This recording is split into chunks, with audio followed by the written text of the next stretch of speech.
What is up, everybody? Welcome back to the channel. As you can see, I'm out here at a beautiful location where I enjoy fishing, but I am, of course, telling you again about another Talkin Tackle, guys. You know how the intro goes at this point. The tackle that we're going to be talking about actually isn't any tackle at all. We're actually going to be talking about pond management for trophy bass. And, actually we end up just talking about pond management in general and everything. And the special guest that we're going to have tonight, on Instagram, he's known as Aquatic Biologist, and in person, he's known as Mr. Shan O'Gorman.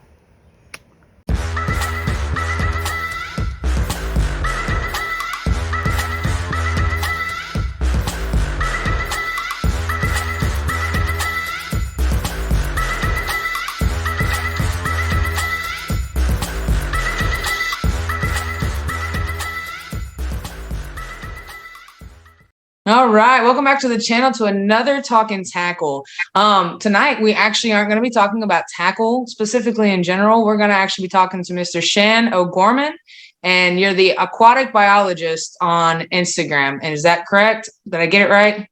That is correct. You nailed it. First try too. That was a good job. I try. Yeah, I was blessed with that name, and most people mess it up. So if you forget it or mess it up, it's fine. Hopefully not. Like I said, I wondered myself personally before we got on recording. I wasn't sure. I think a lot of times people probably think it's Shan or something, or don't want to offend you or anything like that. So, but yeah, go if you could introduce yourself to everybody. What you do. I mean, that's really what I'm excited about tonight. Okay. Yeah. So I got a degree years and years ago in fisheries management or fisheries science. Sometimes it's called fisheries biology. Some places call it fish and wildlife management. And instead of just getting a degree and then going and getting a job somewhere, I decided to use my degree and started a business managing ponds in the Atlanta area. Yes. Local too. Local, yeah. And you being around Atlanta, you know how many ponds are around. You know how many, there's a bunch. There's a lot. Yeah. And a lot of people don't even know where those ponds came from. Most of those ponds were built for free years ago, like in the 50s, by the state of Georgia. Mm-hmm. There was for the landowners back then, we've always had erosion problems in the state due to poor forestry practices hundreds of years ago. But erosion's always been a problem in Georgia. Makes sense. Yeah. We used to have really nice, dark, rich soil in Georgia. Yeah. The clay was like 8 feet below. Yeah. Clear cut the state in 17 something, and all that ran off into the ocean. Mm-hmm.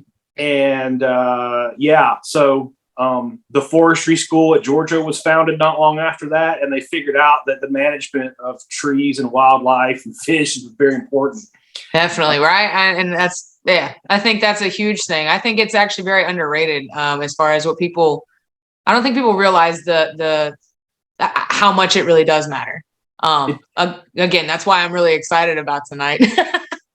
Yeah, it's ponds are cool, Yeah. And right now, you'll have a lot of stormwater retention, your driveways and your yards, your roofs, gutters, all that. Since the water can't hit the ground and saturate into the ground, it runs over the ground faster. And our ponds now are designed to capture that. Mm-hmm. So our creeks don't turn into the Grand Canyon. Right. So stormwater protections to the environment basically is a lot of what our suburban ponds are now. Mm-hmm. But you can, just because it's there for erosion and for stormwater control, doesn't mean you can't have good fishing in it. Right. We can manage that much the same way people grow a garden. So what I try to do with the page is let people understand that, try to help people understand that you can manage your ponds for good fish, but a pond's not Lake Lanier, a pond's not the Great Lake, it's not the river, it's a very unique situation. Yep. And where most people get it wrong is they want to stock every species of fish into it like Lake Lanier has. Right, because of I guess that's what people go with, they want every little thing in there. But, so the biggest thing with tonight is, I don't even know if I've really said specifically, but you have a bunch of knowledge. And if you haven't checked them out, I know on Instagram, for sure, you do your lives all the time too. I try to pop in and out here and there when I get a chance. But you go over pond management, and I know that you know how to get big bass in ponds. That's my ideal kind of thing. So like, how do you start there? Like where, and I know it always depends on the pond and how you get it, I assume. But like, what's a good general starting point when you start trying to get big bass in a pond? Or is there a similar starting point for every spot, or is there always a different starting point? Well, that's a really good question. I'm full of them, just so you know. A little bit of both, actually. Okay. Every pond is a little bit different, but your starting point is always the same. Okay. So if in a perfect world where you buy a property and it has a pond on it, say, and you want to grow big bass in it, we can set that up to grow big bass. Cool. It's not hard. It depends on how you stock it. So what's important though is you have to drain the pond down. You have to eradicate all the fish that are in it, let it fill back up and start empty. Start with no fish population. Okay. Okay. So we'll only stock the fish that we want in the pond, not every species of fish that, you can imagine. Was already in there. Yeah, that was already in there. And the reason being is because it is a small system. It's a pond. It's not like it can't support those types of fish. And if it does support those types of fish, it won't support them very well. They won't be very healthy. Right. Okay. Okay. So that's why I preach, drain the pond and start over. Okay. Because if you don't, you're costing yourself. You're almost putting yourself in an unwinnable situation. Okay. You can get ahead. You can get, to where you want to go, sort of. Right. But it's 10 times as expensive. Okay. You know what I mean? Like, yeah. Consultant is to come to you and go, look, Jay, we can do it this way for 10,000, or we can do it this other way for 1,000. Right. Right. And nobody takes the 1,000 way. Right. Nobody wants to really drain. I guess, and that's the thing. I guess that's tough because people are like, I don't want to start over.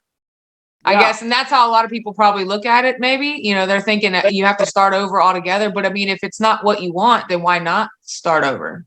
Right. Okay. So the first thing that people think is, how long does it take for the bass to grow? Right. Mm-hmm.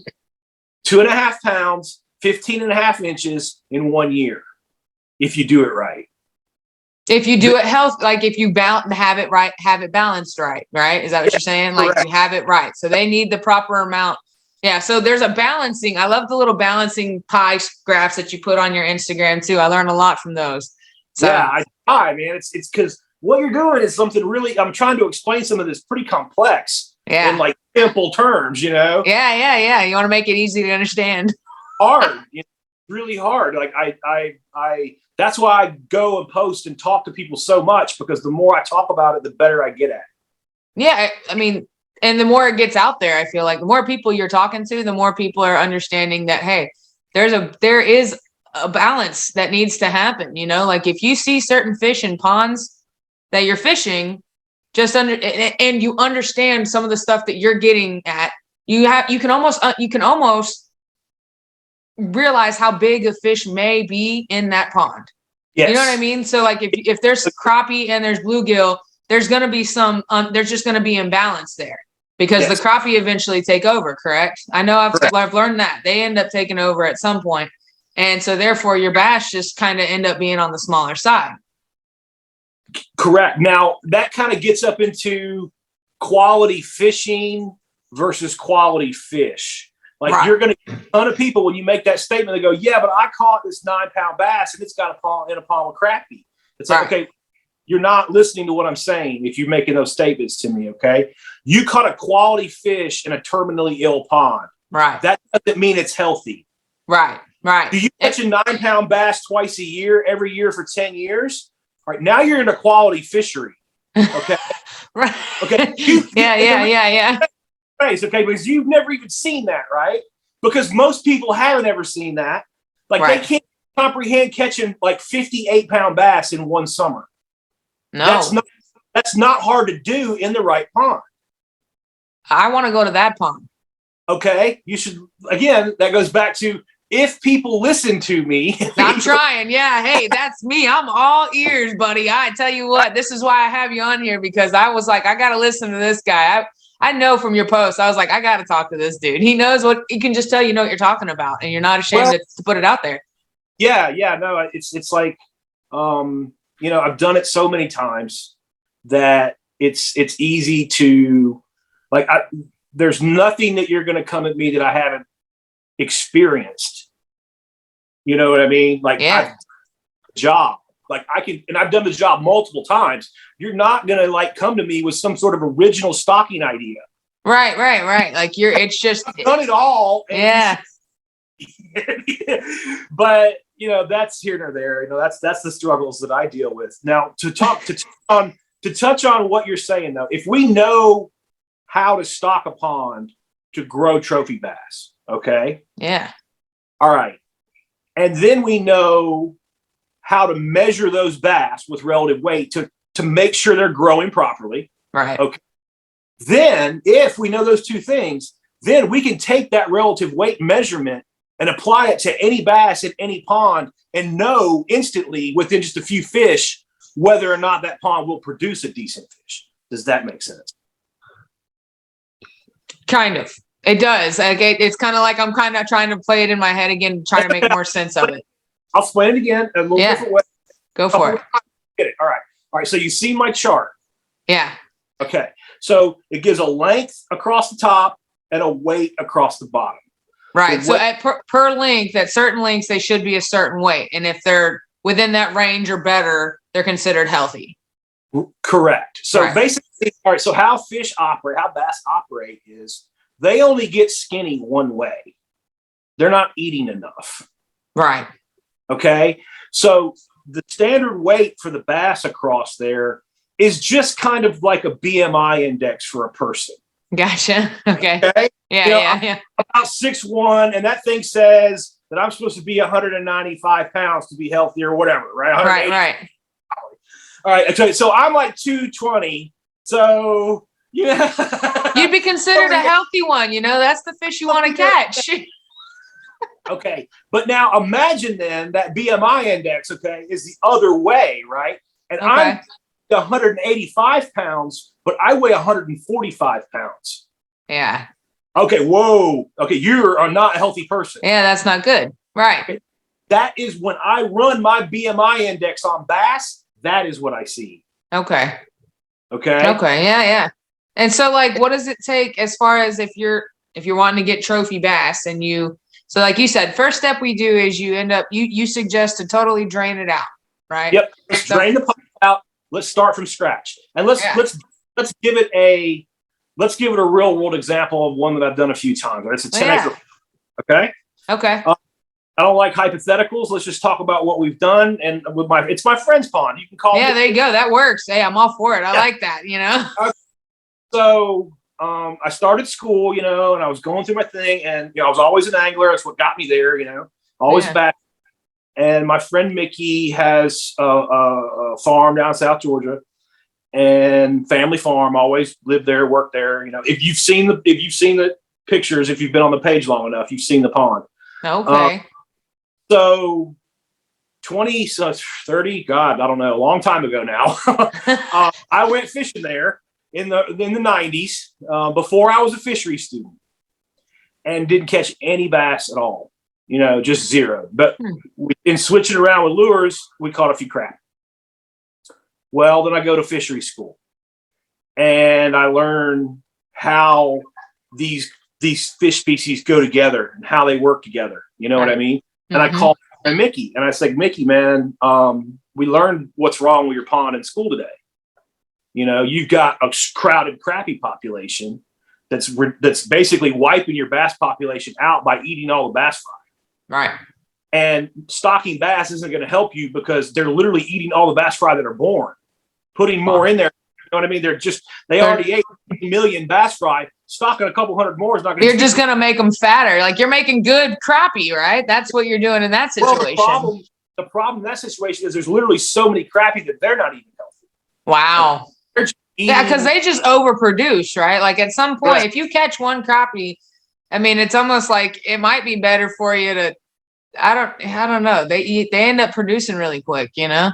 They do, and that is another indicator. When you start seeing fish that are all the same size, that's a problem. Yeah. Healthy populations have diversity of size. And I don't care if they're bluegill, bass, crappie, catfish, whatever. If you go to a pond and it's 1 pound bass, 1 pound bass, 1 pound bass, 1 pound bass, that's a problem. That's stuck somehow. Something's right. Yeah. Hearing with those bass. Makes sense. Okay. So I told Mick, you know, to fix your pond, man, you're going to have to drain it. You're going to kill all the fish in it and then just restock it the way the state of Georgia recommends, and it'll be good. Well, you get like everybody else, you tell it's like, no, I don't want to do that. Dad can't do that. We're not doing that. We're not doing that. And then, you know, a couple of weeks later, okay, dad's tired of it. He's going to do what you said. And he's draining the pond. Now, I didn't do the job. I just like consulted. This is how you do it. You know, they drain that pond all on their own. They're farmers. They can handle it, you know. Yeah. Get all the fish and they restock the pond. And just a long story short, Mickey's dad, Tex, he's no longer with us now, but about 4 years into it, he said, Tex looks up and went, we should have drained this thing a long time ago. That's funny. So what was the balance? You know, what is the balance? So the balance comes into a play where let's just use bass and bluegill. Okay. Yeah. So when you stock a 10-acre pond, it's a small enough system that you don't have to have a diversity of fish like that. Bluegill are enough. They produce enough. They spawn enough. Okay. And they spawn monthly. They spawn often. Oh, okay. Yeah? Yeah. See, I didn't know they spawned that often. You know, people talk about the bluegill spawn and it's like a thing, you know. I didn't realize it was a thing. It's like it's starting about, you know, probably not right now. You know, it's a little bit cold still right now. But as soon as they fire up, as soon as the water gets warm enough, they fire up and it's a monthly cycle. So how many months out of the year do you figure? Until it's just too cold.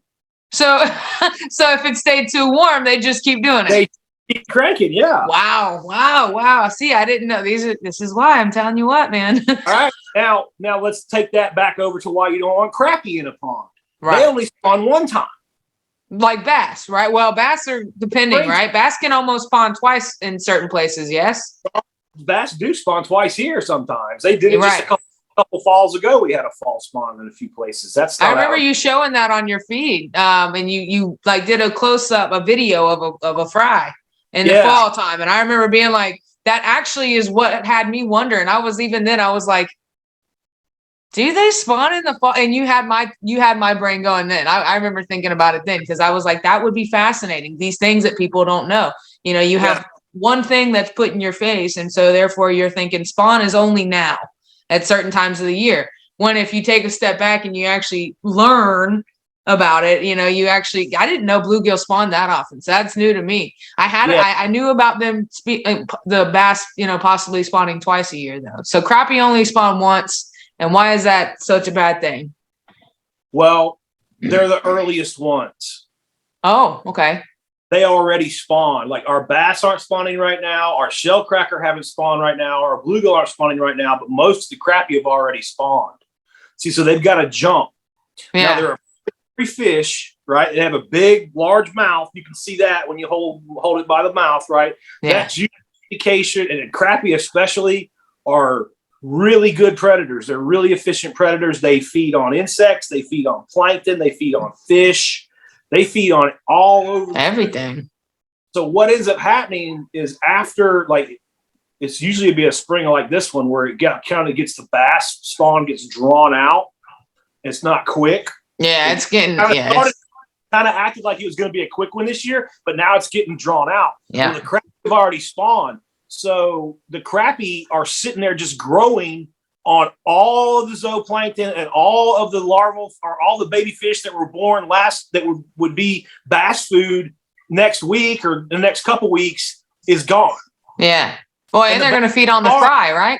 Yeah, the bass starve to death because of that right off the grip, and you never see.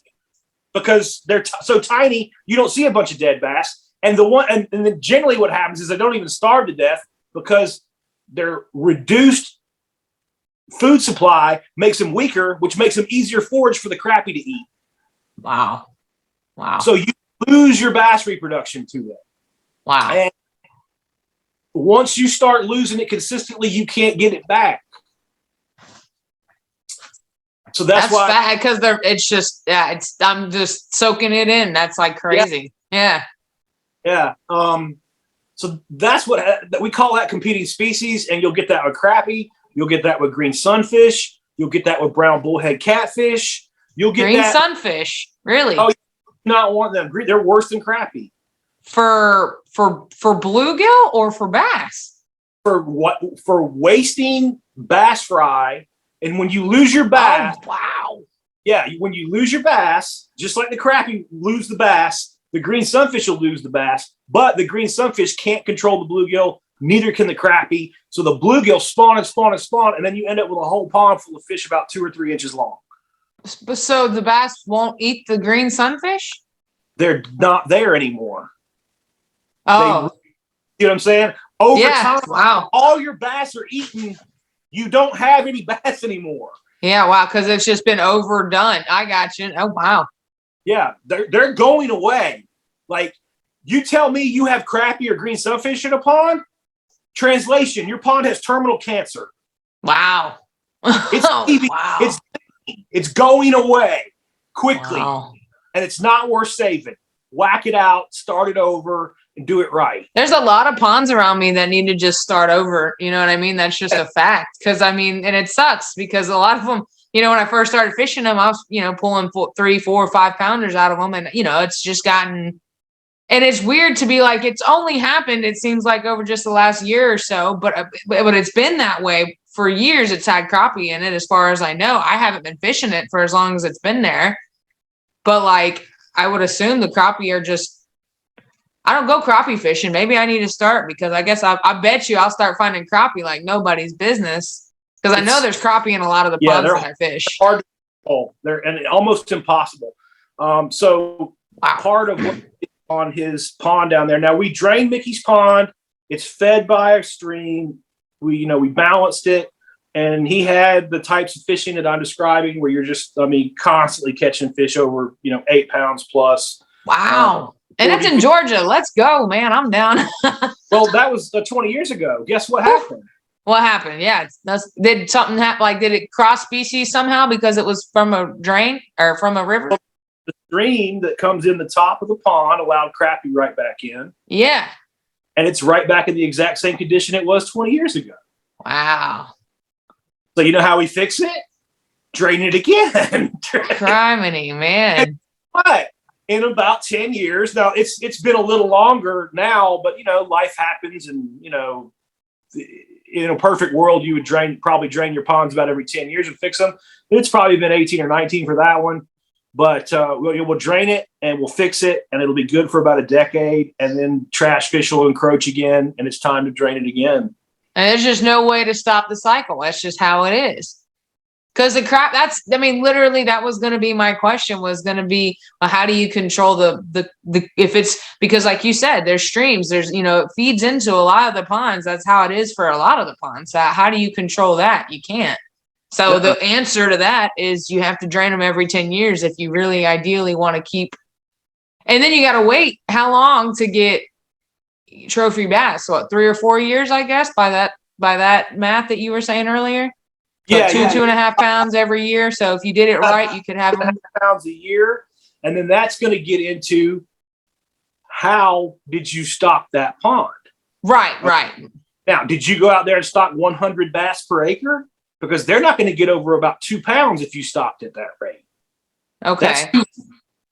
Okay. So you can overstock the pond and have bad growth out of your bass. Makes Just sense. like if you put a garden and they say plant the seeds 3 inches apart. So far apart. Yeah. And you don't do that and you just pour seeds everywhere, it doesn't work, does it? No, not in the same way. It doesn't work. And it doesn't work in ponds either. So, okay. So got a 10-acre pond. 10-acre pond, I want about 300 to 350 bass in there. Okay. To how many bluegill? The rest. Okay. So it doesn't, is there like a number that you start with when you start restocking bluegill? Generally, on a pond like that, I would stock probably like 35 bass per acre and about 1,000 bluegill per acre. Wow. That's a tremendous amount of bluegill for sure. Yes. 10,000 bluegill, just like that. Yeah. Just wow. like that.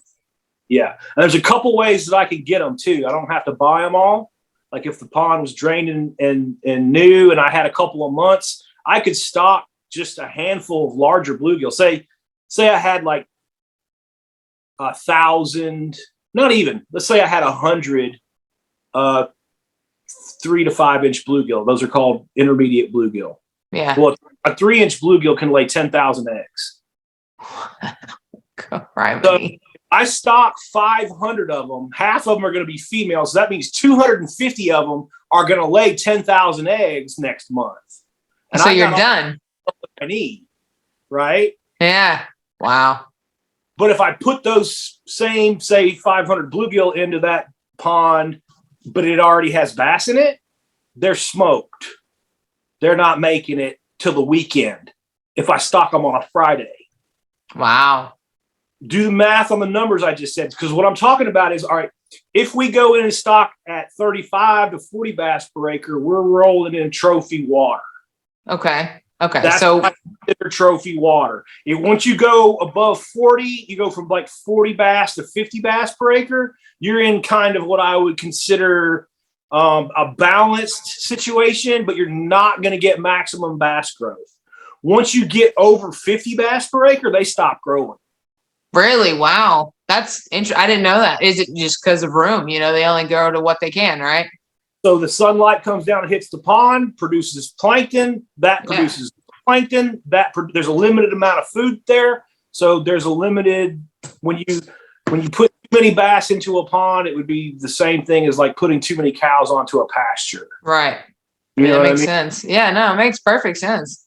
Take a few cows off, you let them eat more grass. In our bass situation, we take a few bass off, you let them eat more bluegill, they get healthier.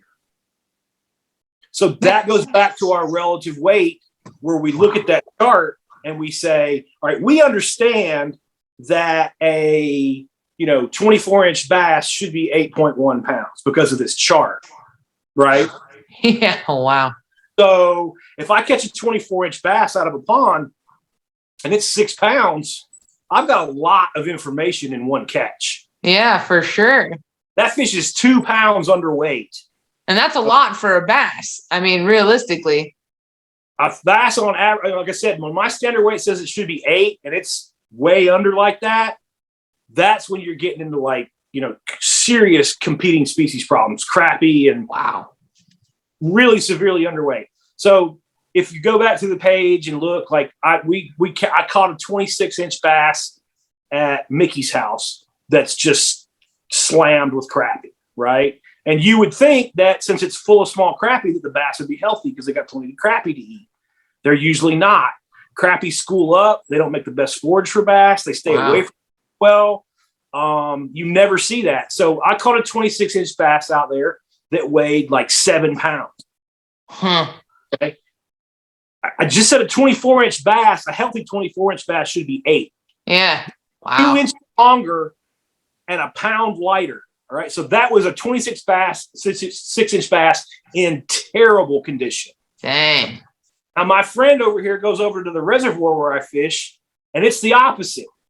It has a light bass population. All right. Now it has a light bass population. It's a 250-acre lake over there. pond, right? All right. So you're going to see crappie, you're going to see green sunfish, you're going to see bluegill and shad, a couple different species of shad, and all these different fish, and you're going to see a few quality bass mixed in there with it because it's 250-acre lake. Okay, it's not 10, and that's it'll hold a few good fish. And I know they're in low numbers because of the relative weights. And if you look at the video I just took, I caught a 22.25-inch bass yesterday that weighed 8 pounds. Wow. Out of that 250-acre lake? Right. Wow. Now, okay. Bass was full of eggs. It's spawning season right now. So now it's got egg weight on it. But I know a fish that size only has about 1.5 pounds of egg weight. So when I take 1.5 pounds off 8, I come back down to about 6.5. 6.5, which is still right, slightly above average weight for my chart. Right. But that's the good thing about having that chart is you can look at it, you can make those correlations like that. Right. So if I'm holding a 22-inch bass this time of year that only weighs 6 pounds full of eggs, it's about to drop a pound plus of egg weight and go that far back. Right. Right. Man, that's crazy. All right. So, yeah, I mean, I just try to use real world experience and explain these things. Yeah, no, it's great. Like I said, I'm all for it. I'm just kind of like I said, my ears are just going and listening and trying to, because one day it's always a dream to have your own pond. And like I really was curious if there was any. So there's really just no way to control the crappie population as far as the smaller pond situation goes. Okay, let's go back to what Mickey did. Okay. Yeah. So we're planning on draining and restocking his pond and using it as an example, but I already got one. I got the one, the Sugar Hill Outdoors pond that I've been doing. So I said to Mickey, let's do this one the other way, and let's try to harvest it with hook and line the way for the next couple of years. We're going to drain his pond. We're going to start it over again anyway. But let's just go ahead and try and record it and see what happens. There you go. Geez, I can't even remember how many thousands of crappie that he's caught out of that 10-acre pond. Wow. Like, you still, like, I think the last time he went, he caught 12. I've been 6 trips and I haven't even caught a bass there. Wow. But you've caught crappie. Oh, a couple bucketfuls. Wow. And we've been filling bucketfuls of crappie up for 2 years. Every one of them that we catch, every fish that we catch. And I've also done this with an electro fishing boat. I put my shocking boat in. And Yeah. Hike their asses up off the bed. That doesn't even stop them. Wow. Okay, so there's just no way to control them. No. Wow. Like, and when I tell people that, they're like, I just get a bunch of excuses, and it's like, whatever. You're not gonna ever catch a 10-pound bass out of this pond with crappie in it. And what's funny is because I've been, listening and paying attention to your stuff on Instagram. I see guys on YouTube all the time, and they're stocking their pond, and I'll see them putting crappie in there, and I'm just like, you shouldn't do that. I've literally, because I know that just is like when you put crappie in a pond, if you're going for bass, especially. Now, if you want a crappie pond, you're doing great, but you also still need to control that because they'll even overpopulate themselves. And like you said, they'll even get unhealthy if there's too many of them. So, that's just, and so this is another question I have, and it's kind of off the wall. You have the hybrid crappie that supposedly they can't breed, the magnolia crappie. You know what I'm talking about? Oh yeah. Are they as much of a pest, or are they, they're considered sterile, but supposedly they can mate. I don't know. There's some debate with that one, I guess. Yeah, well, I don't stock crappie in ponds, and I never will. Yeah. It's salesman either. But it's funny you mentioned that because I literally, like, maybe 2 or 3 days ago had a conversation with a guy on live that was telling me his dad insisted on. Now, this guy went to the forestry school that I went to. These are educated. We are talking about educated people, right? This is not just somebody flying by the seat of his pants. His dad sends him to the University of Georgia Forestry School to get a science education, and then doesn't listen to the science. Oh man. Docks his magnolia bull crap crappie. And guess what spawned in his pond this year? Oh Lord. Yeah. So no, I don't put those things in my pond. Heck no. That's funny. I was just curious. That the magnolia ones, people are, they're what people are talking about over in Texas right now. I heard all about them. And the last thing I heard about him a week ago was his consultant came out, ran an electrofishing survey, and there was crappie fry everywhere. Jeez, that's funny. Lord. Pond again. Your pond now has terminal cancer. It's gonna support pretty good fishing for a while, and it's going downhill. Yeah. And, that's the bad news for you, guy. I don't know how else to put it. But that's funny. Yeah. Wow. So it's like if you have crappie, it's just a matter. I mean, I'm sitting here just trying to literally count all the little ponds that just need to get like reset in my area. And it's because they're like a lot of them are neighborhood ponds. So they're not doing that. You know what I mean? They're just not going to. No, they're not going to. Yeah. And like you want to go catch numbers of small fish, like, hand-sized crappie and 1 pound bass. That's probably what you're going to do. In places like that, and it'll never change. It's not. That's where I'm running into my issues. I feel like I'm getting almost, I wouldn't say burnt out. I love going and pond hopping, but I'm either not catching a whole lot, or it's not the size just isn't there as much, and it's because I'm the more I'm listening and hearing this and all that, it's because they're pressured. A lot of people are fishing there. And there's crappie in almost every pond that I'm fishing. There's at least, I've seen a bunch of crappie come out of a lot of the ponds around me. So there's got to be something going on, whether the quality of the fish is just going down too. I mean, there might be bigger weighing fish in there, but I don't know the length on them. So they could be on that unhealthier side of things. I've never actually measured a fish. Actually, the one really consistent thing that I can tell you, even if you're feeding and like doing all these things, your bass will be under that standard weight with crappie in the pond. For sure. Yeah. It sounds like there's no doubt. So when it is so consistent, like just a little bit under, you know what I mean? Just a little bit. They're not like terrible, but they're just quite where you want them. There's crappie in that pond. Wow. That's just, and it's, it's one of those things. It's kind of like I knew crappie were a problem to the bass population. I guess I didn't realize the intensity of the. I didn't realize that no matter what, it's like regardless of the case, it seems like crappie are always going to win that competition. And it's because they spawn first. So therefore, so if the bass actually spawn first, then the bass would have the upper hand. But because of that one simple thing, the crappie have the upper hand because they end up spawning. And like you said, they feed on all the stuff first. So therefore they're taking away from the bass fry, and then they turn around and they eat the bass fry as well. So it's just like a double whammy right there for bass. That's fascinating. I mean, truthfully, that's kind of crazy to think about. And there's just no saving it. Like it's like, yeah, cool. Unless you have you can't have no stream going through it, right? You have to always have water flowing through your pond to have a healthy pond, right? Well, that gets into hydrology, and that's kind of interesting, subject. And I don't know a whole lot about it, but you can have like people call it spring water, but it's actually not. It's just groundwater flow. Like when water rains down on the ground, it hits the ground, and gravity just pulls it through the ground, right? Okay. Yeah. All the way down to the water table.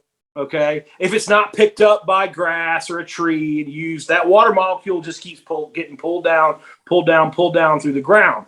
Just the exact same way if you put like a really big sponge in your sink and then just let it drip on it. Yeah, fill up. Eventually that sponge will saturate and it'll start running out the bottom, right? Right. That's exactly how the ground works. That's how water gets to the stream. So it depends on how much ground you have uphill as to how big a pond you can build downhill. Does that make sense? Yeah, I mean, it's kind of like I'm trying to put it in my head. Yeah, think about it like a cereal bowl. Yeah.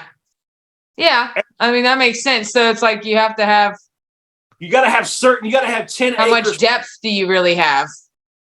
Kind of. Yeah, depends on, the depth of the terrain, but really what it is, basically, like if you've got woods, like heavy forested woods, you need 20 acres of heavily wooded watershed per acre of water. All right, say that one more time. Okay, you need 20 acres uphill. Okay. For 1 acre to keep full downhill. So if you have a 10 it's 20 to 1. 200 acres of hills feeding 10 acres of water. Wow. And full with no stream. So now, so you're like the gully kind of thing at the bottom. Okay. I tell you all that, but you can't build whatever size pond you want. It depends on how much dirt is up above it, how much water.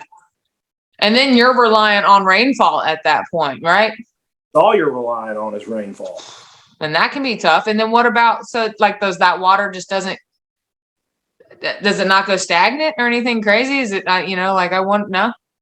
No, it's like, so once your pond fills up, it gets plankton in it. And we don't even, plankton gets there. It just gets there. That was one of the questions I asked at school. How's the phytoplankton get there? Crickets. Nobody knows. So the plankton gets there, and then it starts doing its job of using sunlight. And what it does is it takes sunlight and it takes carbon dioxide out of the water, and it produces the oxygen that fish breathe. Okay, photosynthesis, just like trees. Wow. Okay. So the next form of plankton is called zooplankton, like a zoo, Z-O-O. Yeah. It's animal plankton. It looks like shrimp and critters. They look like the little, aren't they like the little sea monkeys? Yeah, those things, crap like that. There's a couple hundred species of them, and they feed on the phytoplankton. Okay. So after that, you have aquatic insects like dragonfly larvae and caddisflies, mayflies, all kinds of insects like that. Yeah. Then you have bluegill, then you have bass. Okay, that's our basic pond food chain. The bluegill eats aquatic insects. Half its diet is aquatic insects. The other half of its diet is zooplankton. Okay. Wow. And then the bass eats and controls the bluegill population. Don't bluegill eat bass fry? No. That's why they don't really compete with the bass fry that way. I thought they did. I really did. I think some people think they do for sure. That's news to me. Honestly, I don't know. Maybe I just sound foolish for that. Yeah, that's the perfect combination.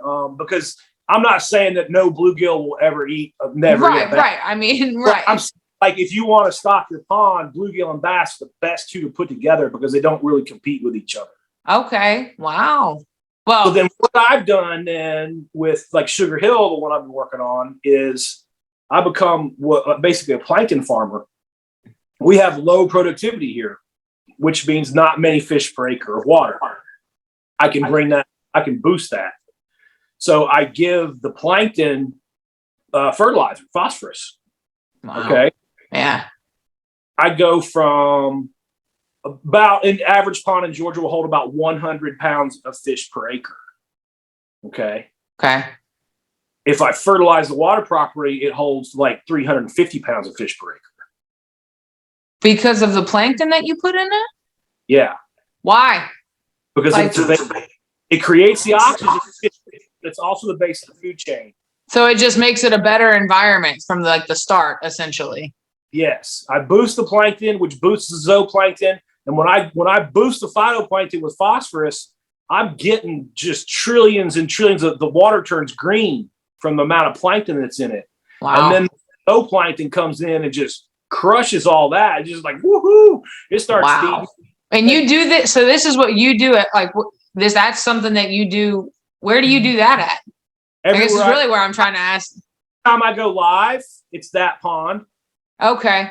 Yeah, checking the bloom and checking all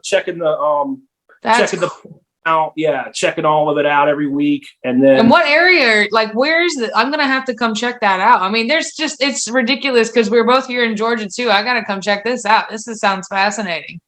Yeah. It's right off. You can actually see 85 in Brazelton. It's right off 85. You're not far. That's not terribly far. I'm like in the Snellville, Lawrenceville area. Oh yeah. No, I used to take care of all kinds of lakes from there. I take care of Berkeley Lake over there. Okay. Yeah. there was a bunch of places in Lawrenceville over by Tribble Mill. I used to work around over there. I don't know. I've taken care of a lot of places around there, but yeah, Clint's place, private pond. It's just I just got lucky and got somebody who had built a pond there and just started doing my thing. And it drives me crazy to see people to me, all the stuff I'm talking about is really basic. This is not complex. This is not hard. Right. This is basic pond management. This is basic fish handling. This is basic skills that you learn the first day of fishery, the first month of biology school. You know what I mean? We haven't even scratched the surface on that degree yet. I mean, I'm all for it. I just, does it even get into that depth when it comes to ponds? Does it go can it go, where's the nitty gritty depth of pond?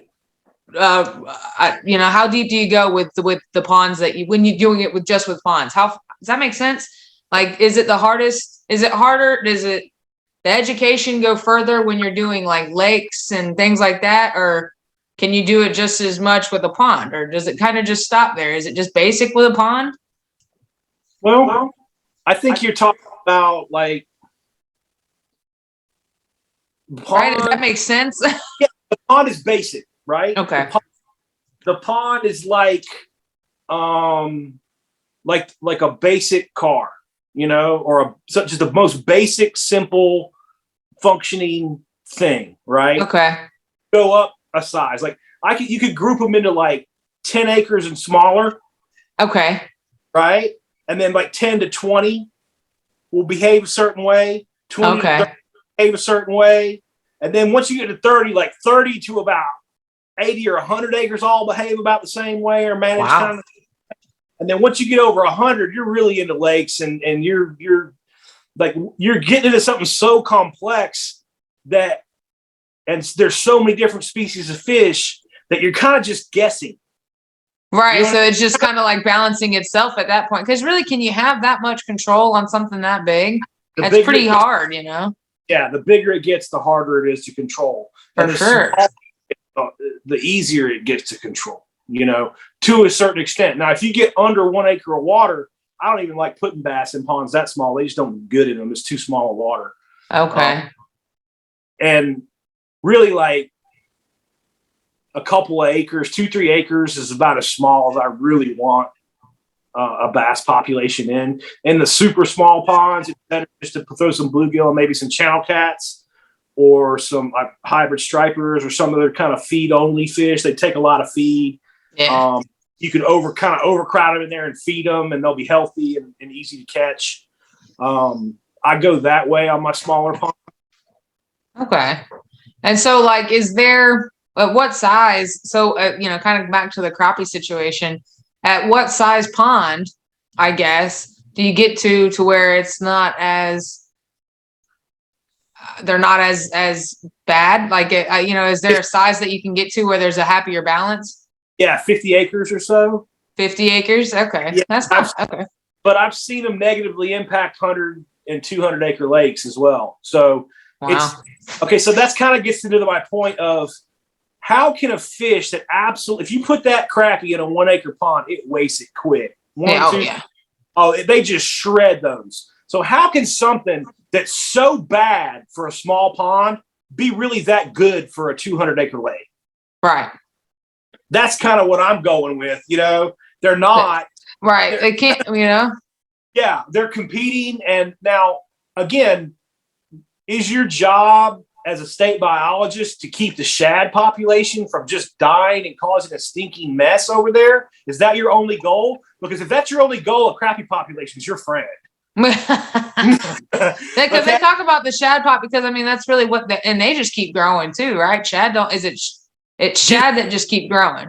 Gizzard shad get really big. Gizzard shad. That's what I was wondering if it was either gizzard shad get really big. I've heard, and then they get to be a point where they're too big to eat. Yep. Yeah. On the flip side of that coin, though, you want to talk about catching big fish. There's always a gizzard shad population in that lake. How big do they get, really? 20 inches. But how many? So So like, is that the same kind of, is that, so 3 pounds? I was gonna say, I don't know how big as far as pounds they get. Yeah. 20 Huge. inches, that's a pretty decent, yeah, that's a big shad. Yeah. I just did that in my head and I was like, oh no. Because you see a shad's like this, you know? Cruise back through my page. I got them laying around there. They're 14, 16 inches long and probably about 1.5 pounds, 2 pounds. Jeez. Now those are big. Yeah, too big for bass to consume on the average. And that's what happens with gizzard shad. Like if you put gizzard shad into a new pond, right? Now, people will hear me say, well, you just said you've never seen a pond that really produces huge fish that doesn't have gizzard shad. Yeah, that's true. But I also didn't tell you about the other 200 ponds that I drained and killed because the gizzard shad were so big, there's nothing you can do about it. And then they overpopulate, right? At some point. Yeah. How often do they spawn? They are annual spawners in the spring, but a large female gizzard shad lays 250,000 eggs. Jesus. So with 4 females, you could literally have 1 million more. Yes. So just like that's fascinating. 250,000 eggs. Yeah, 180. And are we talking like a big female gizzard shad or just like a regular Joe Blow? Like so, a bigger female shad can lay a quarter. So what's on average though? Like what's an average female lay? Well, a gizzard shad goes to 8 inches in 1 year. So. Oh man. And you know how they get there though? Scraping zooplankton. Oh yeah. See, so they're competing. Now you're using the old bean. I like you. I try to catch on. I try. Yeah, as soon as you go to the gizzard shad going into the pond, boom, your bluegill go away. Now, not completely away, but they take a huge hit. Wow. So what does that mean? You've just reduced 60-70% of the small forage in the pond, and you've shifted it to a fish that goes to 8 inches in 1 year. Yeah, it's too big of a forage, so therefore your bass are going to suffer. Your bass that are over 5-6 pounds won't, but the bass that are under 5 or 6 pounds aren't getting any bigger. They stall out and stop growing. Right, and then they'll end up dying because they can't. What are they supposed to eat? There you go. I don't know. Wow. You tell me.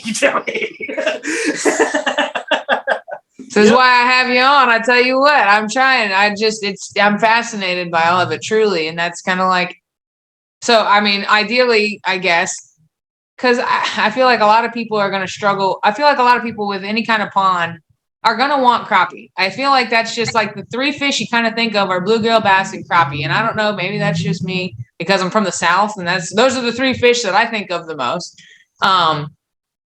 So ideally you're saying, so at least 50 acres to have any kind of balance, or healthy kind of balance. And then even then it's questionable.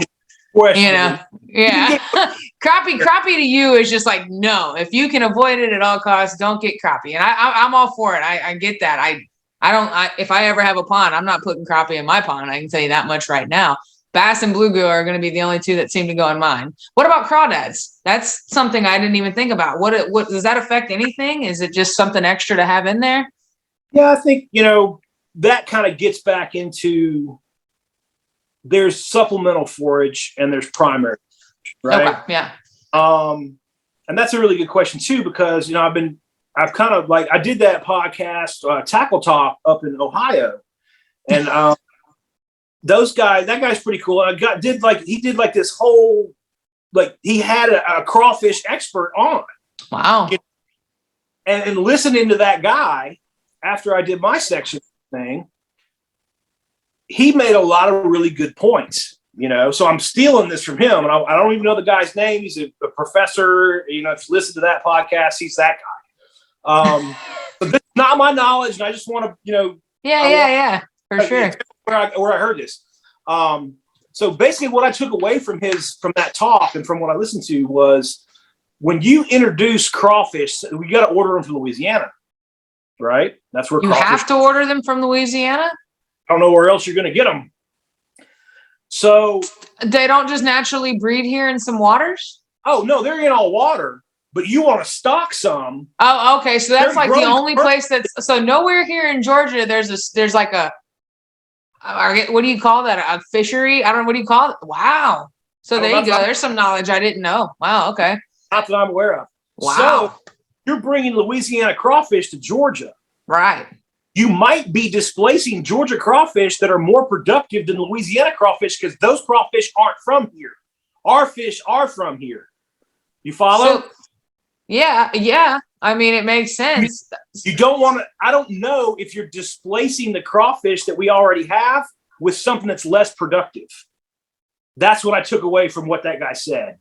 Wow. And they're still identifying new species of crawfish to this day. Like all the time. Those are one of those animals that they're all the time. And so that's why I'm kind of fascinating, truthfully, because of how big of a fish. Like, come on, let's be real. Georgia's one of those states that a lot of people fish in. You would think at this point, with how often crawfish are used for bait and so, even in soft plastics and everything, with how much crawfish are used, you would think that we would have somewhere that would be breeding Georgia homegrown. I'm about to just do that right now, calling it, patenting it. That's how I'm making money in this fishing world. I'm going to start breeding Georgia homegrown crawfish. Okay, we're going to call them Jay's Craws. I don't know, but like that's fascinating that nowhere here in Georgia that you know of. And now I'm going to do some digging to research that because that will blow my mind if no one's really breeding them here in the state of Georgia. Because I don't know of anyone who is. They should be. Like, you know, and if you do, whoever hears this, like, just give me my credit where it's due. Because, like, they should be, you know, I think anyway. I don't stock forage like that to feed bass because of the conversion factor. Now, when I make these ponds, I do make sure they have gravel. I do make sure they have surface area. There's scrapers. I make sure the native crawfish have a proper habitat they can thrive in. I do not stock crawfish in there, though. Because if you want to get into stocking forage fish for bass to grow, it takes 10 pounds of forage for one bass to grow 1 pound. So imagine, so I've heard that. I did know that one. I actually have that on my TikTok. People blew me away with that when they didn't believe me. And I was like, I'm just saying, you know, you can do the research. I just dropping facts around here. Now, what you need to do is go catch you about 10 pounds of bait fish and put them down in a tank and look and see how many that actually is. Right, because it's 1 inch, right? Like it's specifically like they have to eat, it's like 10,000 1-inch bait fish or something like that, right? Bass are going to consume the biggest meal they can get down that largemouth. Right. But I mean, as far as the conversion goes, it's like 10,000 1-inch bluegill to gain 1 pound, right? Well, or 1,000 or something like that. It's something like that. Oh, yeah. It would depend on the weight of the fish that they're eating. Right. So if eating, well, that's a good, here's a good way that we use things to our advantage. And what I used to do, and I've done a few times, I got one actually down the road that's got some trout in it. We'll stock trout in your pond about Thanksgiving and keep your feeders running and throw feed to the trout. They'll go in about 8 inches or 10 inches, and you'll feed them. You don't want to feed them too hard because they get big pretty fast, and you don't want them to get too big. But grow those trout up to give you good trout fishing all winter. And then about the time the female bass are coming off the bed, those big trout are lethargic because trout are cold water fish. And what that means is they need oxygen. Cold water holds more oxygen. So as the water temperature, once water goes past... That's why they're at the top. Yes. Once the water temperatures go past 68 degrees, trout can't survive because there's physically not enough oxygen in the water. Wow. So when they're at that window, like as it's approaching that 68 degrees, trout get real lethargic and stupid acting. And like I said, those female bass are just coming off the bed or bedding at that time of year, and you never pick up dead trout. They just whack them. So it's a real good way it's a good way to give yourself an additional fish that won't take over your pond and put some weight on your female bass in the spring. No, but you have to constantly restock those, yeah? Yes. But you wanted to stock something in your pond that wouldn't affect your balance and will feed your bass in a way that is actually cost effective. That's one. There you go. Okay, so that's good. See, that's something I wouldn't have thought of either. So I'm gonna say this one, and I just want to I want to see your reaction here. So what about people who put goldfish or carp in some ponds? How do you feel about those? I've seen actual goldfish in a pond before. Like somebody let it go, and I tried to get it out because I felt bad for it, but it wasn't having it. Like there was no way. It drives me crazy. People restock all kinds of fish. They do it all the time. They're uneducated and they don't know that they're actually ruining the lakes that they're doing that to. I've heard like warnings of goldfish, but I've done a lot of shocking and I've shocked up quite a few pretty big goldfish. They get big. I mean, they're like carp, you know? I mean, like they literally carp is what I'm thinking of, right? The bigger ones, they get big. Goldfish can get huge. I mean, don't underestimate a goldfish. They might be dumb, but they can last and they can live for a long time. Like, I don't think people realize how long one of those just big goldfish can live for a long time and they can get really big. I'm not dropping into like panic attack type status if I see somebody drop a goldfish in their pond. You know what I mean? That's good. That's good. Carp in your pond, though, that's a fool. You're being a fool. Okay, so remember what I said ago? You've got 100 pounds of fish per acre on average in Georgia. Yeah. Okay. What if you have 5-5-pound carp? How much does that weigh? 5-5-pound carps. That's 25 pounds. Right. Now you've got 75 pounds of game fish left in your pond. Okay. You understand how it takes it away now? Yeah, I see that. So like, but so they're still competing though, right? What's that? So are they still going to be competing in that aspect, or they're just kind of? They're taking insects away from. They're rooting the bottom. They're doing two things. They're rooting the bottom. They're taking zooplankton and insects and anything that they can consume off that bottom away from bluegill. Okay, so you see the bluegill tank around common carp. Wow. Tank. The second part of that is that rooting process stirs up the bottom, which puts dirt particles into the water, which shades the water with dirt instead of plankton, which reduces the amount of plankton, which reduces the amount of fish the pond can hold. So carp not only crushing the hell out of everything the bluegill want to eat, they're also shading the pond, which reduces it. And so they can't even see the food that they can get, kind of thing. Wow. So no carp, no crappie, no goldfish, just because you shouldn't. I just don't, it's a goldfish. What about catfish? Channel cats. Channel cats are good for balance, or ineffective to the balance. Well, channel cats will work. Okay, but let's put this into context. Let's just do real world scenario. Yeah. I'm all for it. This is what I'm curious as to how does it balance the situation? I got a lady calls me up maybe a year ago, and she's like, she has a pond, and she's concerned because she can't find any bass or any bluegill.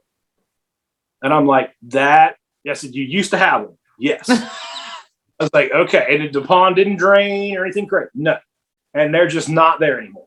Correct. We never catch them. We never see them. We never catch them. Okay. So I get to the pond, and the first thing she shows me are her pets. You know what her pets were? Catfish? About 30 or 40 channel catfish that are as long as my leg, probably cranking 25 to 35 pounds that she throws through feed into, and she feeds every day. So they ate them, right? Yeah, they absolutely smoked everything in the pot. Catfish that big are highly predatory. Right, that's what that's why I ask, because catfish will eat anything, not just anything live, not anything dead. They will eat anything. That's why they call them bottom feeders, because they're willing to eat anything. They were highly predatory on most of her other fish, and she literally had so many big catfish in there that they were just consuming almost all the other fish in the pond. Wow. And I told her, if you want their fish to come back, you're going to need to remove some of these catfish, and the other fish, there are still a few, and they will spawn and they will come back. but not with this level of predator here. Wow. And that's just one example of how, if you feed your catfish every day for a decade, it's going to have an impact. That's funny. Okay, so what would be a good balance as far as like a number, if you had it with let's start with a 10-acre pond. Is a 10-acre pond okay to have catfish in with bluegill and bass? Yep. What's the ratio there? So if we're dealing with if we're throwing a little catfish in there, there really one?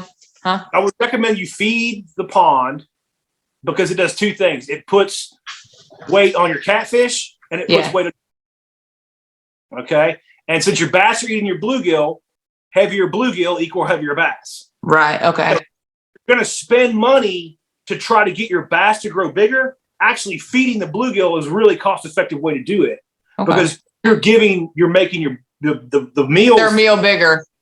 Make artificially bigger. It's like, steroids kind of. Right. Yeah, but it works really well. So whenever I introduce catfish like that, since they will take the pellets, I recommend the feed. And that just helps them grow faster. And then it also helps them too. Like that. It seems like they just kind of mix better because they're not strictly competing just for natural. Then they're not fighting over food, kind of in the sense, there's enough in there for everybody. So they're not having to compete as much, which makes sense, and it's too bad. I guess so. Doing that with crappie just still wouldn't matter. They would still just take over because of how much they're just the devil's fish, I swear. They don't eat anyway. Yeah, they would, if you fed them, they would. I mean, you said they don't eat feed. Oh, why? They're predators. Like you said, catfish eat a little bit of anything. Like catfish will smell it and go, "Hey, that looks like food. I'll eat that." Oh, so like bass won't eat it either, right? Or no, but there are some pellet trained bass now. You can buy them at the fish hatchery. They kind of teach them how to eat the pellets. Yeah. Again, I really am not I don't want to spend the money to feed bass pellets. That's not cost effective. I was about to say, it doesn't really add up. It makes more sense to feed what they would rather be eating, and because bluegill can eat that. Bluegill eat a lot too, for that matter. I mean, they'll fatten up real quick, but bluegill can get rather big. I mean, I've seen some that they're producing over there. Have you seen the Slab Lab where with the big ones? I'm talking, those monsters are huge. And it's like, I didn't even know bluegill could like their heads, when they get that big, those heads give me a headache looking at them because their face is so squished and fat. They're so big. I didn't realize bluegill could get so big. I knew they could get big. I didn't realize how big, though. I've never seen one to that size. I'm catching ones that are like fitting in my hand. I'm like, oh, look at this big one. And then I see those and I'm like, I'm never showing a bluegill ever again because they're all tiny where I live. Well, I mean, that's a unique situation there. You're looking at private water and you're looking at somebody who apparently has an unlimited budget in fish food.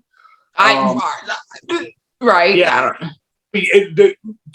I've talked to her a few times, and to get the levels of phytoplankton blooms that they're getting on that water, because again, what goes in one end comes out the other is fertilizer. Yeah. That drives plankton. If you throw too much food in there, here's the thing: too much of a good thing is bad. Absolutely, I agree on that. Phytoplankton, right?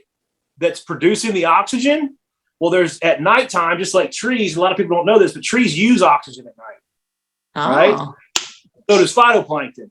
So if you boost the phytoplankton too high, it'll pull all the oxygen out of the water at night and kill everything in the pond. Wow. What do they use oxygen at night for? What's the cause of that? Respiration. It's how plants work. They just don't to restore. They don't use as much oxygen at night as they produce in the daytime, so it's a net positive thing. But plants do. So once the sun goes down, everything in the pond is using oxygen. Plants, plankton, fish, all of it. And oxygen levels drop all night until the sun comes back up the next day. If you've got too many living things in the pond, that's called biological oxygen demand. And if you've got too much BOD, dead. Wow. That makes sense. It all adds up. I didn't even think about the production of the actual oxygen, of course, because I guess people don't really think, I know that they need oxygen, obviously, because they're, H2O. Hello. You break it down, there's oxygen in water. That's part of water. But people don't think about how much oxygen I think fish and obviously phytoplankton actually rely on stuff like that. I didn't know that phytoplankton relied on oxygen so much. I didn't know that they could do that kind of damage. I mean, so she's playing a happy balance. She's playing a crazy balance game over there, I guess, with having to, Like, you think about balance, like walking down a tightrope.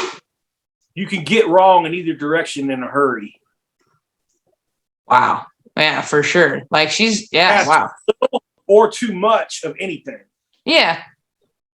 And it's just trying to always keep it there. That's always the hardest part. I think even when let's say you have like a regular old fish tank, you know what I mean? If you have certain fish in there and then you add another fish from wherever, and then you see your tank ends up turning green, Right. It's all about finding the right balance. It's just doing it on a much bigger scale. It doesn't matter if the pH swings to 3 or to 9 real fast. It kills the fish either way, right? Right. Yeah. How it got there. That's the balance. Yeah, the balance, though. That balance is in the middle around 7. Yeah, right. Yeah. Kill it with basic or you can kill it with acid. It doesn't matter. Dead is dead. Right. It don't matter which way it goes. Right. It doesn't matter what went wrong. Something went wrong. Something's wrong. Yeah. Wow. I didn't realize. I'm still sitting here everywhere thinking about the phytoplankton. So she's got a lot going on with that. I mean, so you said the phytoplankton bloom. Like, what is? I'm trying to like get an image in my head. I feel like I've heard that term before, and they're like, is it like an actual bloom or like? Am I thinking of something else? You know how like you go to Lake Lanier and the water's like super clear? Yeah. You see down in it really far. All right. Well, there's phytoplankton in that water too, right? But when you go over to a pond and it's green, instead of green like pea soup. Yeah. What you're seeing is it's easier for the plankton to pile up in the pond, and you can see it. And that green color you're looking at is the chlorophyll in the plankton, reflecting light back to turn the water green. That's how. And sometimes you'll see those real green ponds shift to brown. And what you look at is that's when the zooplankton had a big bloom and got up on top of the phytoplankton, and you'll see that shift to brown. That's zooplankton bloom. Wow. See, the things I don't know. I didn't know that. That's cool. I'll be looking for that next time because I have seen the green before. I'm not sure if I've ever really thought about it being on a brown color. I'll have to look. See, these because I like learning. So these are like, this is cool. Like I'm excited to actually go back out to my other ponds and like figure it out. Even though like I'm sitting here kind of bummed because I know half of them have crappie in them. So I'm just like, on stuff like that. You're describing my life. Like when I was managing full time, it's all I did, all I was trying to do. I had a couple thousand acres of water. Probably 95% of it was stunted with bass. And the ones that weren't completely just overcrowded with bass were overcrowded with bass and crappie because nobody kept either one. They didn't keep enough bass to keep them under control. So their numbers just naturally went above 50 per acre and they stopped growing. Wow. So I go do electrofishing surveys and tell people, you've got too many bass per acre. You need to remove some and they'll start growing again. So a year goes by and I go shop. They call me back. They want me to come out there again and run the electrofishing boat again. And I say, okay, how many fish did you keep? None. Oh, God. Well, why in the hell am I running the boat again? Why am I going to waste my time just to come show you the same damn thing?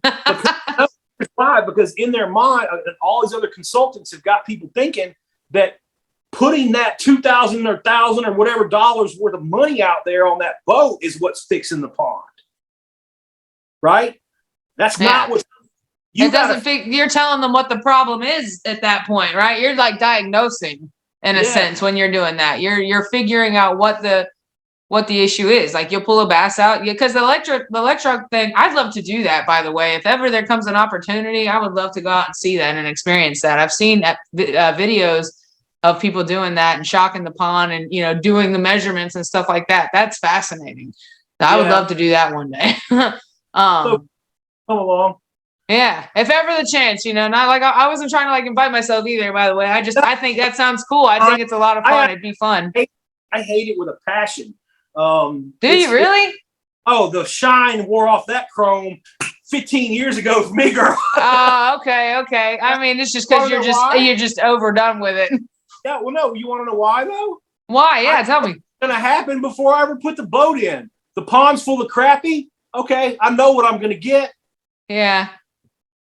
So you already know the math before it, like you already know what's happening. They just need to see it. All I got to do is show it to you a few times, and you'll be like, all right. So going back to what we were talking about, you're describing to me exactly what I had. But when you have 2,000 acres of water and no budget for fisheries, like these places did not pay you a nickel to shop those ponds. It was line item off the fisheries management. There was nobody in these communities even fish in these lakes. Wow. Okay. And that's the reality. Most people living on a lake don't even fish. That's true. They don't give a rat crap about the fish in that pond, right? Or the health. And that's what sucks, you know. I mean, but it's not their passion. What do? They just want the view in their backyard, and they want to be able to swim and go boating, and don't care about the actual environment that's there underneath. There's a lot of anglers out there that don't really give a flying rat's about them either, but that's a whole nother subject. Right. But that's that's kind of part of what I'm I'd love to come along, but at least for one, to see how that works, because I mean, like you said, I'd like to get to a point where if you telling me how the pond looks, or I can go to a pond, I'd like to get to a point, honestly, where I can go to a pond, or if I already know how a pond is and able to plug it in and know like what's expected out of it. You know what I mean? I want to be able to pick the right pond and be like, okay, so if I'm looking for the bigger bass today, I don't need to go here, here, or here. I probably need to try to go this place because, it has the better balance. Or if I'm looking for crappie, I know which pond, or whatever. I want to be able to pick a pond like that because I know the balance that's in the pond. That's exactly what I really am trying to get to with the page. And that's to teach people that you are completely wasting your time fishing in those ponds. If you're looking for a big bass, if you're trying to break your PB and you're fishing in a pond with crappie, you're wasting your time. All right. You need to go find a different pond. Yeah, for sure. I can catch them with an electro fishing boat. I don't know how you're going to. Right. It won't come. It doesn't come up for me when I just shocked the shit out of them. Just a bunch of crappie came up. I caught crappie. You can drain the pond. Yeah. I've drained it down and look at every fish in it. They are not there. Wow. Okay. They're not there. Right. So what I want to teach people is, how do you recognize when they are there? Right. That's what I guess that's the biggest thing I think I'm learning a lot with that. So I appreciate it for sure with you putting all that on there, because I'm all about ponds, and I want to find the right ponds to go to and be able to target the right fish at the right pond. You know what I mean? I'm hard to tell you what's going to happen to you. Okay. Because you're close, you're real close. So you'll figure it out, right? It'll click, everything will click, and you'll be bad, right? I got this, right?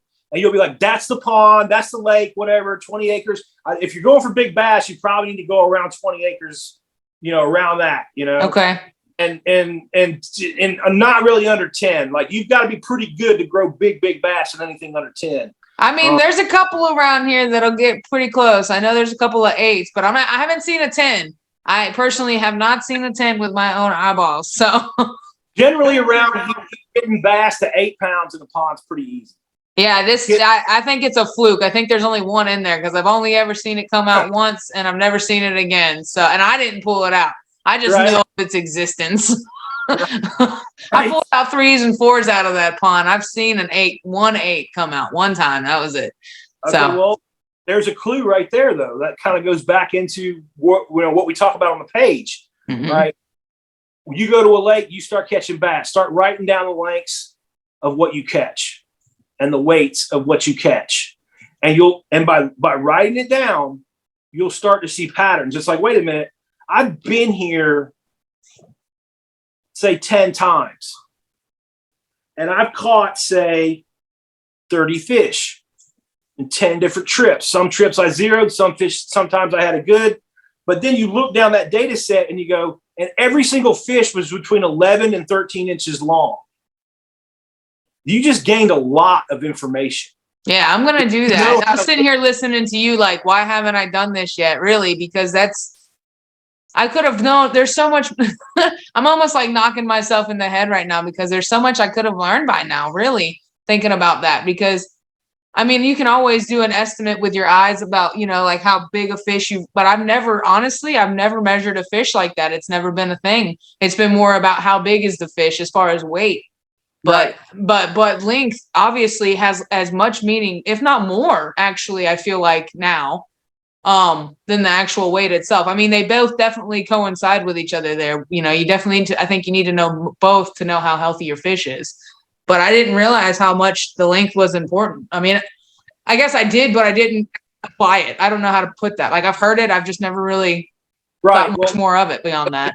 A lot of probably what you're dealing with is a lot of misinformation from a lot of different places because people don't really understand the concept of how fish actually grow. And Right. if they're in feeding and chewing properly, what you're going to see is what you just described to me. You're going to see a 3-pounder. You're going to see a 4-pounder. You're going to see a 5-pounder. The variety of size. Remember? Yeah. Occasional 8-pounder. So going back to touch on the idea, once you figure out that pond, you're like, wait a minute. This looks to me like the place that I'm going to bust my PB. All right. Now you got to make 100 trips there. Yep. Because that fish ain't going to come to you easy. No, you literally have to almost narrow it down, right? Like try to figure out where it is.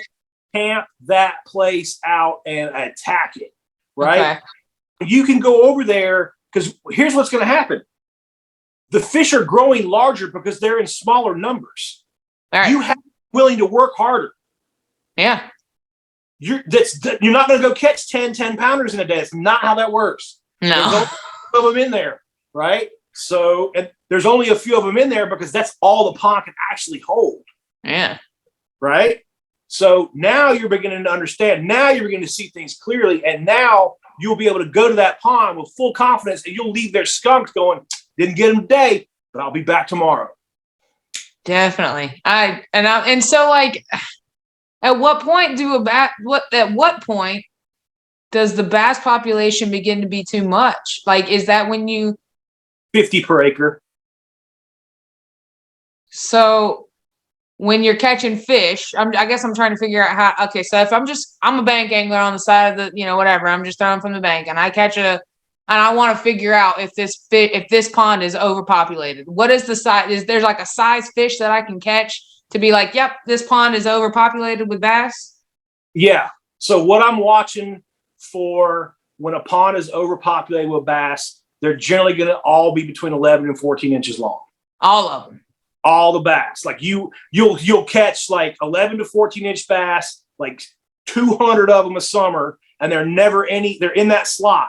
Yeah. They're in that 11 to 14 inch slot. They're not 15 inches. They're not 16 inches. They're not 17 inches. They're all 1.5 pounds and 11. You know what I'm saying? Yeah. I've seen a couple of them like that. And that's, and they're all, and like I said, people around here, they're not doing the ponds that I fish are not ponds that you got a regular Joe taking care of it like that. They typically are some kind of neighborhood pond or a pond that's in the back of wherever people don't really pay attention to it. You know what I mean? Right. So if you get a pond like that and you are just catching 1 pound bass after 1 pound bass after 1 pound bass, all right, with no 1 pound bass, no 3 pound bass, no 4 pound bass, you'll be 1 pounder, 1 pounder, 1 pounder, and then probably once every 3 or 4 years, one of those fish will climb up and start eating other bass, and they'll be a 9 pounder. Wow, really? Just one? Not maybe one or two. Well, I mean, like as far as like the statistics, really, like it's a rarer thing. It's like one fish will get bigger, and that's because they eat themselves too, right? Like because they eat amongst themselves. So they're eating other bass.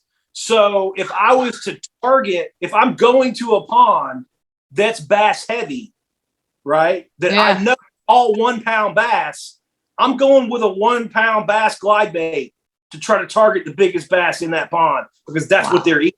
That's the available forage they have to them. Right. Is smaller bass. That's fascinating. So I know we've been talking now for about 1 hour and 20 minutes. My random question too, another one. I'm ADHD. So like I could probably talk about it all night. What about smallmouth with largemouth bass? If we're talking about What size pond are they okay to mix together? Do they, They don't. I don't know survive. smallmouth at all. Like I know nothing much more. So They don't live here. So I don't know either. well, I mean, okay. I know there's like a small little area supposedly here in Georgia where they are, but But we used to have a lot of smallmouth, but the spotted bass. Okay, so what about, is it not striper, shoal bass? Yeah, shoal bass. What about those? Yeah, I've got a couple guys that guide for those now. That's becoming kind of a cool thing. But I'd love to catch some shoal bass. That'd be cool. Yeah, I'm gonna do that this year. I've sampled a few up. I've never actually tried to fish for them like that. I've caught them a few times in some stream surveys that I was part of. But yeah, real interesting fish. We actually have a very diverse group of black bass in Georgia. We have the most, I think. Yeah, we have 10. There's 10 because they technically say that the smallmouth still live here, which they do. It's just very like on the map.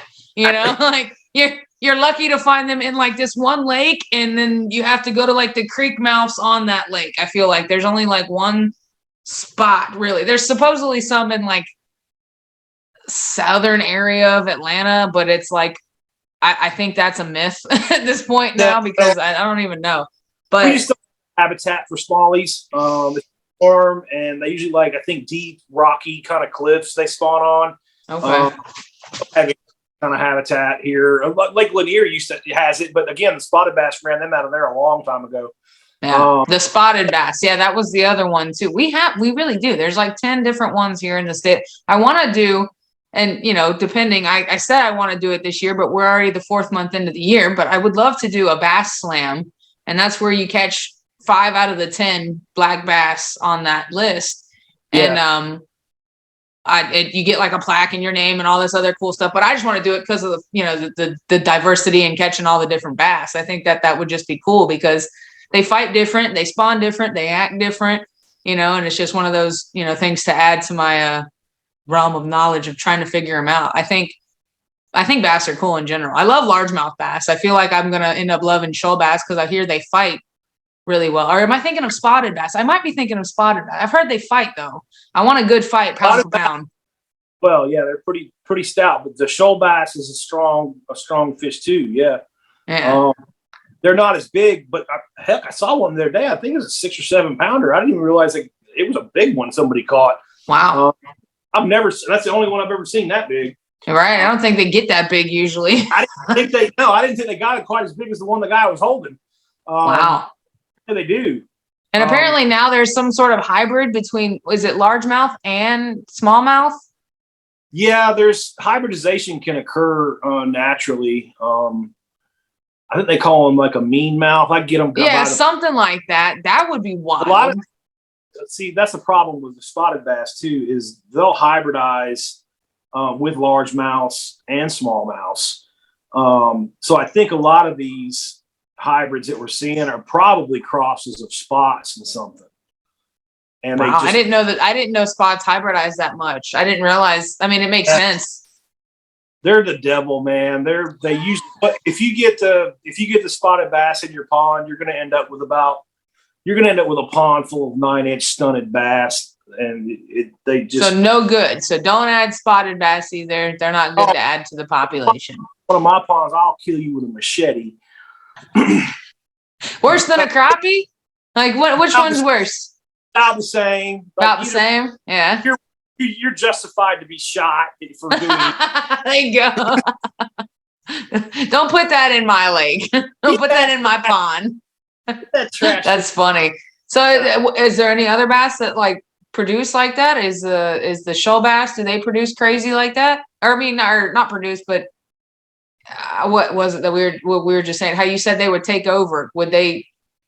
They're a stream fish, so you're going to find them in the rivers. Okay. See, these are things I don't know. I have no idea where I'm finding more of the shoal bass or anything like that too. I need to look more on the maps. They actually have them on the map on Georgia Wildlife. I think Georgia Wildlife, that our main website for the wildlife .org. Oh, and they have it on there. Like they have the maps on where you can actually find all the black bass that are here in Georgia. the dude that follows me is on the South Carolina border. I think he's actually in South Carolina. Okay. But, I cannot remember his name now. I know he does some kind of shoal bass guiding over there, and his catches have been very impressive. Like I said, he's got my attention. I want to go fishing with him. I've just never really done it. I've done a lot of stream surveys with like a backpack shocker. That would be fun. I know Yeah. that's just my internet. I just sat there and said that, and you were probably like, "No, this stuff's old to me." No, stream sampling's pretty fun. Like I can remember. So what and when I was in college, I did stream surveys. We did 36 streams twice a year for this big GIS project that was the guy was getting a PhD in. So we would run nets across about 100 yards of stream, like 100 meter section, had a seine across the top and a seine across the bottom. And then you just get turned loose in that 100 meters and catch as many fish with the electrofisher as you can. And yeah, Sounds like fun. So what you do is like it's a backpack, it's a battery operated deal. So Yeah.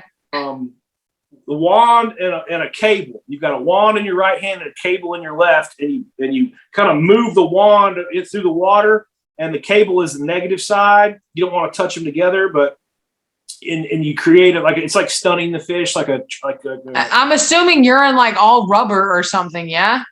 waders. Okay. Yeah. Well, yeah, because like otherwise you're like Each other on purpose. It's not a very hard jolt. Now you don't want to do it with an electrofishing boat. That thing will kill you.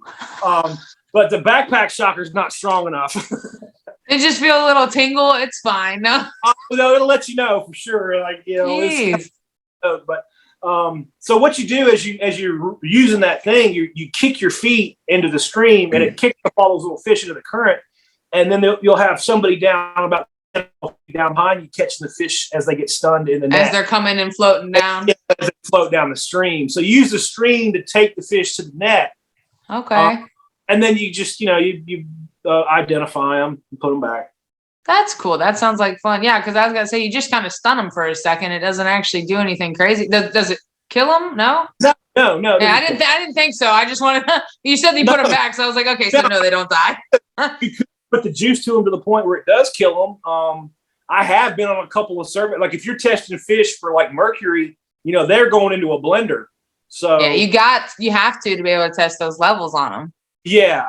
So sometimes you're dealing with situations where you're capturing the fish alive, but then you're packaging, like you're literally like filleting it and sending it to a lab for tissue analysis. Yeah. So on the boat, on the electric shocking on the boat, does that kill them? No. Okay.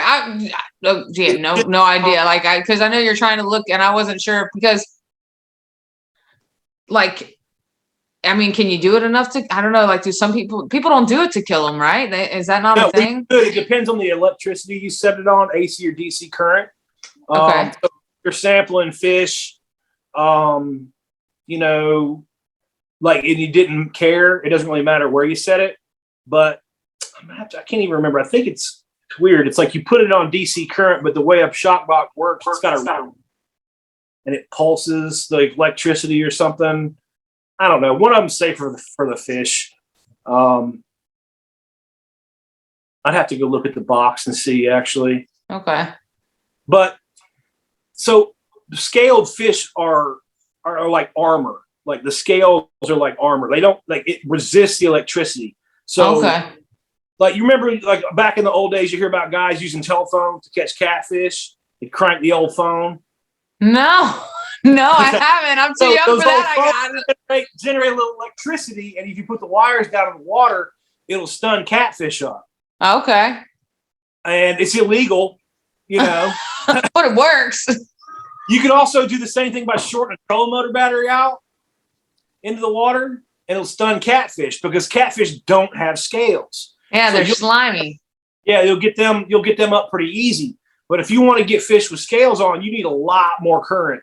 Okay. I didn't know that. That's good to know. I didn't realize that they had the resistance there. That's good. That's cool. I've learned a whole lot tonight, man. I tell you what. Yeah. When you got a science degree in it.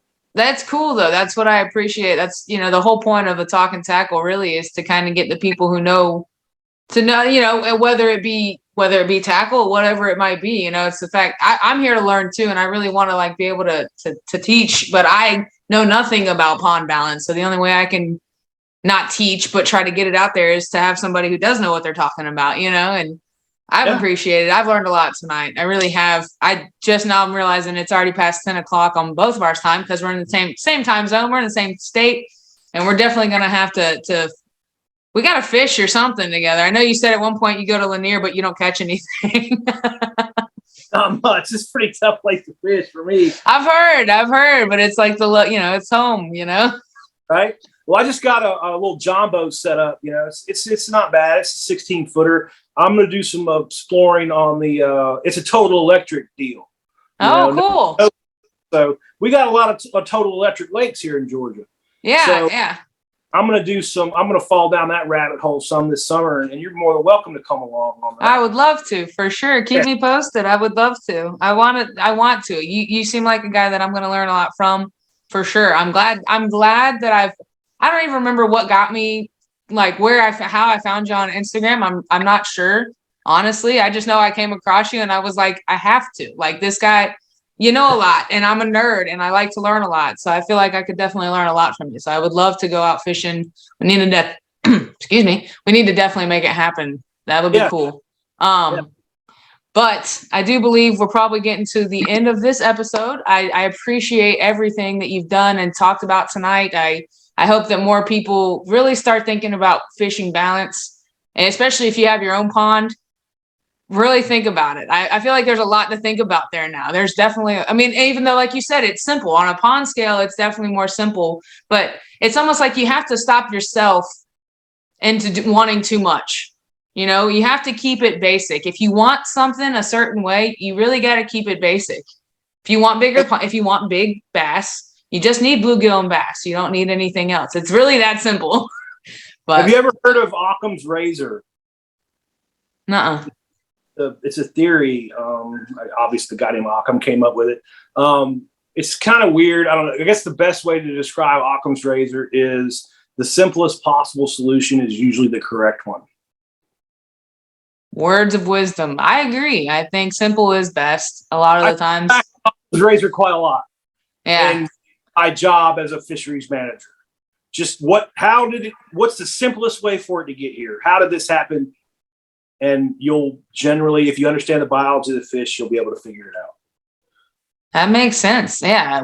Yeah. I'm learning more and more every day from you. I really am. I feel like it's helping me a lot, especially when it comes to fishing some of the ponds that I'm fishing. I'm understanding more as far as why the fish I'm catching look the way they do and everything like that, because like I said, a lot of the ponds I fish, nobody's really controlling any kind of population on them. So I'm kind of stuck with what I got. But understanding what I have is half the battle. And I've learned a lot. And like I said, I really appreciate you joining me tonight. I hope you come and join me again soon in June. Hopefully, I'm trying to get a good balance and try to start doing them on live. So I'd love to have you join me on a live one night for sure. Man, if not, we'll still be doing a Talkin Tackle just like this. So I'd still love to do that too, like I said. And when we do meet up in person, I'll be sure we'll make a video out of that too, because that'll be a lot of fun, I'm sure. Yeah. All right, Shan, I appreciate it. I got to get upstairs to the puppy, and I've had a really good time tonight, and I will talk to you next time, okay? All right. All right, I'll see you later. Later. All right, guys, I'm going to leave you there. Shan, thank you so much. I really enjoyed that. Learning about these ponds and the management about them and talking about that and really figuring out, where to look. Honestly, with the ponds that I fish now, it kind of gives me an aspect of, where to look for, what to look for to find bigger bass on what bodies of water and things like that, if that makes any sense. I know certain fish now to look for, and if they're there, I know that my fish are going to be underweight, all kinds of stuff. I learned a lot.